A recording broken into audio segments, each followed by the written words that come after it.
Hello दोस्तों, नमस्कार। आपके अपने यूट्यूब चैनल एनालिसिस क्लास में स्वागत है। दोस्तों, आज इस क्लास में semester 2 economics honour core paper 3 statistics का एक इम्पॉर्टेंट क्वेश्चन पेपर को सॉल्व करने वाले हैं, जो आपके एग्जाम की से इम्पॉर्टेंट है। अक्सर ये शॉर्ट टाइप के क्वेश्चन पूछ लिए जाते हैं, या तो यहाँ से ऑब्जेक्टिव मैथ के प्रश्न पूछ लिए जाते हैं। ज्योमेट्रिक मीन को सॉल्व करें और हार्मोनिक मीन को सॉल्व करें। तो चलिए समझते हैं सबसे पहले ज्योमेट्रिक मीन क्या होता है। इसके बाद हम 2-4 प्रश्न मैथ पेपर को भी सॉल्व कर लेंगे, जो आपके एग्जाम के विषय बहुत इंपॉर्टेंट है ये टॉपिक भी। तो चलिए देखते हैं ज्योमेट्रिक माध्य क्या होता है और हार्मोनिक माध्य क्या होता है। तो सबसे पहले हम समझने वाले हैं ज्योमेट्रिक मीन यानी कि गुणोत्तर माध्य, जिसे हिंदी में कहा जाता है। तो चलिए इसका डिफिनेशन देखते हैं क्या होता है। बहुत ईजी है, मैथ इसका बहुत ईजी रहता है। ये 2 नंबर आपका ऑब्जेक्टिव यहाँ से आना तय है। अगर शॉर्ट टाइम में पूछ लिया जाए थ्योरी मिलाकर, तो यहाँ से 8 नंबर भी पूछा जा सकता है। तो चलिए देखते हैं ज्योमेट्रिक मीन क्या होता है। तो किसी श्रेणी के सभी n पदों के गुणनफल जो होता है वह nवां मूल होता है। शायद आपको यहाँ तक नहीं समझ में आएगा। इसको मैथ से समझने का प्रयास करते हैं, आप मैथ से बहुत आसानी से समझ सकते हैं। इस प्रकार 2 मूल्यों के गुणनफल समझिएगा, समझने का प्रयास कीजिएगा। यहाँ एग्जाम्पल के माध्यम से समझाया गया है। 2 मूल आने की जो नंबर होता है वो मूल के रूप में प्रदर्शित किया जाता है कि गुणनफल का जो वर्गमूल, अगर 2 मूल हो उसका गुणनफल का वर्गमूल किया जाता है। अगर 3 मूल हो तो उसका गुणनफल का घनमूल किया जाता है। इस प्रकार उनका ज्योमेट्रिक मीन होता है। तो चलिए इसको कैसे सॉल्व करते हैं। यहाँ जो अधिकतर मैथ से प्रश्न पूछ लिया जाता है। एक बार हम फिर से रिपीट करते हैं। ज्योमेट्रिक मीन क्या होता है। तो किसी श्रेणी के सभी n पदों के गुणनफल जो होता है का nवां मूल होता है। nवां मूल मतलब आपका जो किसी पर रूट या क्यूब पर n लगाते, n का जो वैल्यू होता है वही n का वैल्यू बता रहा है। इस प्रकार 2 मूल्यों के गुणनफल यानी कि मूल्य जो है एक संख्या को मूल्य के रूप में व्यक्त किया गया, जैसे 4 और 9 की गुणनफल यानी कि 4 × 9 के गुणनफल का जो होगा उसका वर्गमूल होता है।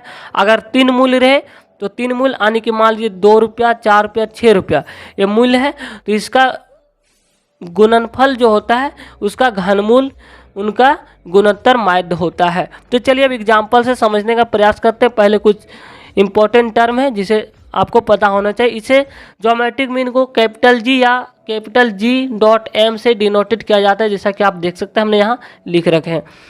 और इसको जो सॉल्व करने का तरीका होता है, देखिए आपका प्रश्न इस टाइप में रहने वाला है। 2 मूल्य जैसे दिया हो A और B, इसका आपका ज्योमेट्रिक मीन निकालना। तो ज्योमेट्रिक मीन कैसा निकाला जाता है।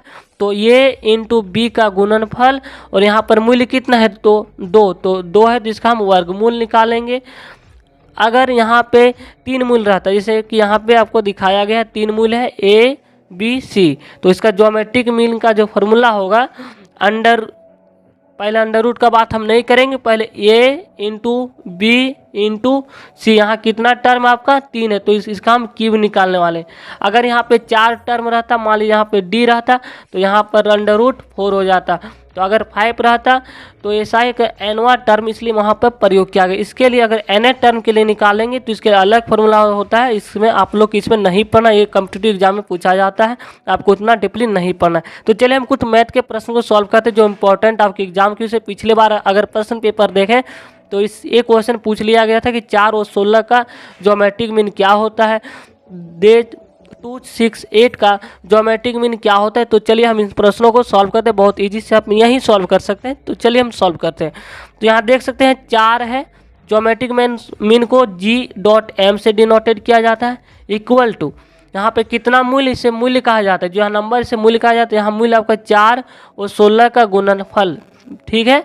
अब हम यहाँ देखेंगे यहाँ पे कितनी मूल्य है, 2 है। 4 और 16 का गुणोत्तर आने की ज्योमेट्रिक मीन माध्य ज्ञात करें। तो चलिए इसको हम सॉल्व करते हैं। जैसे कि आप यहाँ देख सकते हैं, यहाँ 2 मूल्य दिया हुआ है 4 और 16।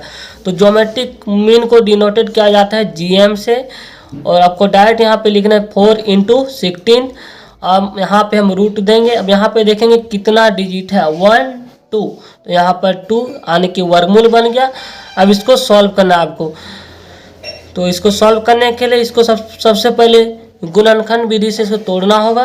तो 4 का 2 × 2 लिख सकते हैं, और 16 को लिख सकते हैं 2 × 2 × 2, 2 दूना 4, 4 दूना 8, 8 दूना 16।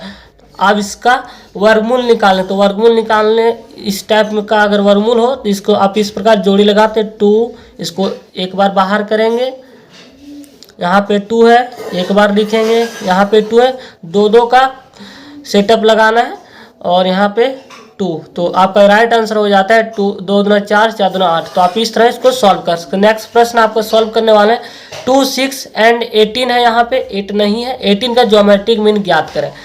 तो इसको भी आसानी से सॉल्व कर सकते हैं। जीएम आपका जो मूल है 2 इंटू 6 इंटू 18 का गुणनफल, जैसा कि हमने थ्योरी में पढ़ा कि मूल्य का गुणनफल को एनवा मूल्य होता है, उसका एनवा मूल्य क्या है, तो यहाँ नंबर को देखेंगे 1 2 3 है, यहाँ 3 है, तो इसका क्यू, तो ये इसे घनमूल कहा जाता है। अब इस घनमूल को सॉल्व करना आप लोग को पता ही होगा, घनमूल कैसे सॉल्व किया जाता है। तो इसको बाहर करने के लिए इसको हमको तोड़ना पड़ेगा गुणनफल के रूप में। तो यहाँ पे 2 है, 2 इन 2 को 2 ले ही लिखेंगे, 6 को लिख सकते हैं 2 इंटू 3। अब यहाँ पे आपका 18 है, अब 18 का आपका गुणनफल हो जाएगा 3 इंटू 3 इंटू 2, 3 दूना 9, 9 दूना 18। आप इस तरह गुणनफल को तोड़ सकते हैं। अब चलिए आगे हम इसको रूट से बाहर करने वाले हैं घनमूल से।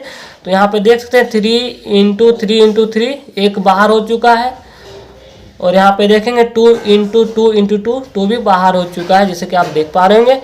तो आपको यहाँ पे 3 इंटू 6, तो राइट आंसर आपका 6 होगा। तो इस तरह आप सॉल्व कर सकते हैं। यहाँ से 2 नंबर का या 4 नंबर का प्रश्न पूछा जाता है। तो चलिए नेक्स्ट में सॉल्व करने वाले हैं हार्मोनिक मीन। हार्मोनिक मीन क्या होता है, इन सारी चीज़ों को समझने वाले, इसलिए वीडियो को पूरा देखें, वीडियो को स्किप ना करें, तभी आपको समझ में आने वाला है। तो चलिए अब समझने वाले हार्मोनिक मीन क्या होता है, यानी कि इसे हरात्मक माध्य कहा जाता है। तो चलिए इसका डिफिनेशन पहले जानते हैं क्या। यदि किसी श्रेणी के किसी भी मान लीजिए श्रेणी है 10 15 20, इसे श्रेणी कहा जाता है। पदों के व्युत्क्रमों के योग से भाग दे दिया जाए तो जो भाजनफल प्राप्त होता है उसे ही श्रेणी का हरात्मक माध्य कहते हैं।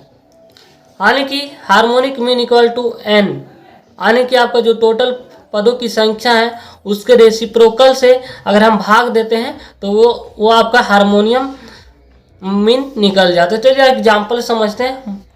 व्युत्क्रम यानी कि रेसिप्रोकल जिसे कहा जाता है, यानी कि 15 का व्युत्क्रम कितना होगा, 15 को आप मान लीजिए इसका व्युत्क्रम आपसे पूछा जाए तो इसका नीचे 1 होता है, तो 1/15 होता है। इस तरह इसे रेसिप्रोकल कहा जाता है। तो चलिए इसी से रिलेटेड कुछ क्वेश्चन को सॉल्व करते हैं, आपको क्वेश्चन से ही समझ में आने वाला है।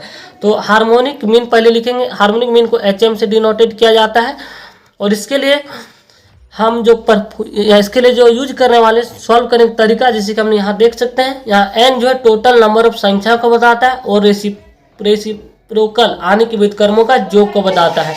तो चलिए इसको सॉल्व करते हैं। यहाँ पे हम बट्टा देते हैं, तो यहाँ पे टोटल नंबर ऑफ संख्या कितनी है 1 2, यहाँ पे इसको इसे यहाँ ऊपर में 2 लिखेंगे, ये हो गया n टर्म। अब दूसरा है इसका रेसिप्रोकल का हम योग करने वाले। 15 का रेसिप्रोकल कितना हो गया 1/15, प्लस 20 का रेसिप्रोकल कितना हो गया 1/20, यानी कि व्युत्क्रम। इस तरह सॉल्व किया जाता है। हार्मोनिक मीन को बहुत इजी रहता है 2। अब एलसीएम इसका लेंगे, 15 और 20 का एलसीएम आपका 60 हो जाता है। तो 15 चौक 60 यानी कि 4 प्लस 20 60, 3 इंटू 1 तो 3। तो आपका यहाँ आंसर प्राप्त हो जाता है 2/7/60। अब इसको हम सॉल्व करते हैं। 2 इंटू 6 ऊपर या पलट जाएगा, मल्टीप्लाई करेंगे तो 60/7। तो यहाँ आपका हो जाता है 120/7, ये आपका राइट आंसर हो जाता है। इसको आप डिवाइड के रूप में भी लिख सकते हैं। नेक्स्ट प्रश्न सॉल्व करने वाले हैं क्वेश्चन नंबर 2। 6 10 15 एंड 20 का हार्मोनियन मीन ज्ञात करें। तो इसके लिए चलिए सॉल्व करते हैं। इसे HM से डिनोटेड किया जाता है। इसका जो सॉल्व करने का तरीका देख सकते हैं। यहाँ पर हम टोटल टर्म कितने हैं 1 2 3 4, तो यहाँ पे कुल पदों की संख्या 4 है, जिसे हम n शब्द का प्रयोग किए थे थ्योरी में, और ये जितने भी डिजिट है उसका हम रेसिप्रोकल करने वाले। 6 का रेसिप्रोकल यानी कि व्युत्क्रम 1/6 हो जाएगा, प्लस 10 का व्युत्क्रम 1/10, प्लस 1/15, प्लस 1/20। आप इसको बहुत आसानी से सॉल्व कर सकते हैं। एलसीएम है, तो चलिए एलसीएम निकालते हैं। पहले ऊपर में 4 है, 6 10 15 और 20 का एलसीएम आपका हो जाएगा। पहले हम 2 से लगाएंगे, 2 3 6, 2 5 10, 15 10, फिर अब 5 से 3 रह जाएगा, 5 में 5, 5 से 15, 5 9 10, फिर 3 से लगाएंगे, 3 3 का 3 2, तो 2 5 10, 10 या 30, 30 दूना 60। तो 60 एक ऐसी संख्या जो चारों कट जाएगा, ऐसा जिनका जोड़ सॉल्व किया जाता है।